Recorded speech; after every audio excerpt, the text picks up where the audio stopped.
Quel genre de Dieu est le Messie? Versus quel genre de Dieu est Allah? L'un est visible et l'autre est invisible. Du moins pour vous qui ne faites pas confiance à l'invisible. Et qui ne parlez pas directement aux fantômes. Selon ma compréhension, c'est le Messie qui est la source de la vie. La raison du maintien de la vie. Et c'est le Messie qui rassemblera les vies. Le roi soleil est le Dieu soleil. Le roi du monde est la clé de la vie et de l'essence de la vie. C'est l'essence de la vie qui nous rend réels. Le Messie est précisément cette essence. Entre rêve et réalité, il est la réalité. J'avais l'habitude de voyager de rêve en rêve. Et je faisais de ces rêves une réalité. Donc la réalité est en moi. Sur mon enjeu. La réalité est là où je me tiens et ce que je représente. La réalité est là où je suis. Je suis le gardien de ce monde unique. Le gardien de cette réalité unique. La clé de l'existence. Sa réalité et sa raison d'être. Toute chose passe par moi. Si je tombe malade, cela vous rend malade aussi. Si je ne suis pas blessé, cela vous rend également indemne.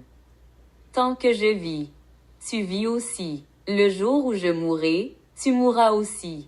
C'est comme une part de douleur. Comme dans certains animés, avec certains personnages d'anime. Si tu me fais du mal, tu auras mal aussi. Donc ça me rend imbattable. À moins que tu ne sois suicidaire. Alors comment va la vie aujourd'hui? Et comment va la vie de Messie? Il a beaucoup de dettes comme les nations du monde. Beaucoup de problèmes comme les nations en guerre. Les nations du monde sont faites pour ressembler au Christ. Quoi qu'il en soit, tu veux être saint d'esprit. Laisse-moi me sentir saint d'esprit. Je ne parlerai pas pour Allah le fou. Pour cela, il doit parler à lui-même. Je parlerai cependant de Messie, le roi du monde. Pour cela, il est la clé de la vie, la clé secrète d'Allah. Allah ne sait que partager la peur. Pour cela, il est la clé de la mort. Ceux qui meurent, sortez le Messie, le Dieu d'essence. L'un accorde la vie et l'autre la permet. Nous témoignons tous les deux. L'un permet la vie et l'autre y contribue. Le Messie est l'être vivant qui rend la vie possible. L'être vivant qui rend la vie réelle surtout. Qui permet à la vie d'être expérimentable et réelle.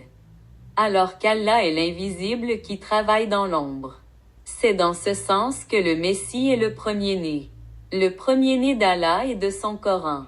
Il n'est pas Allah ni le Coran. Il n'est pas une personne parlée que nous décrivons comme la parole d'Allah. Il est une simple entité qui vient d'Allah. Il n'est pas Allah mais lui-même. Sa propre personne. Nous pouvons décrire la vie comme un accident. Un accident qui s'est produit avec la plus petite des probabilités.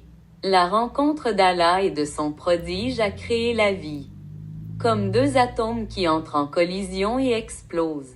La vie n'était jamais censée être créée. Statistiquement, cela étant dit, le Big Bang s'est produit par accident. Cela étant dit, Allah a rencontré Jésus par accident. Je peux appeler cet accident la Bible. Et la Bible peut l'appeler probabilité. Ou la troisième personne de la Sainte Trinité. Donc si nous devions les classer, cette entité vient en premier. Par conséquent, elle est plus grande que Dieu. Nous ne pouvons pas classer Dieu par sa puissance, mais nous pouvons le classer par ordre d'éveil. Il y a donc un Dieu enfant et un Dieu Père dans cette matrice. Le monde appartient à la matrice. Le Père ne fait que la nourrir. Et le Fils est censé être votre roi. C'est l'enfant qui donne l'expérience de la vie. C'est le Messie qui rend la vie palpable, tangible et vivable. Et c'est Allah qui endort le Messie, pour travailler en secret. Tant qu'il y a de la vie, la matrice reste vivante. Tant qu'il y a le Messie, la vie demeure vivable.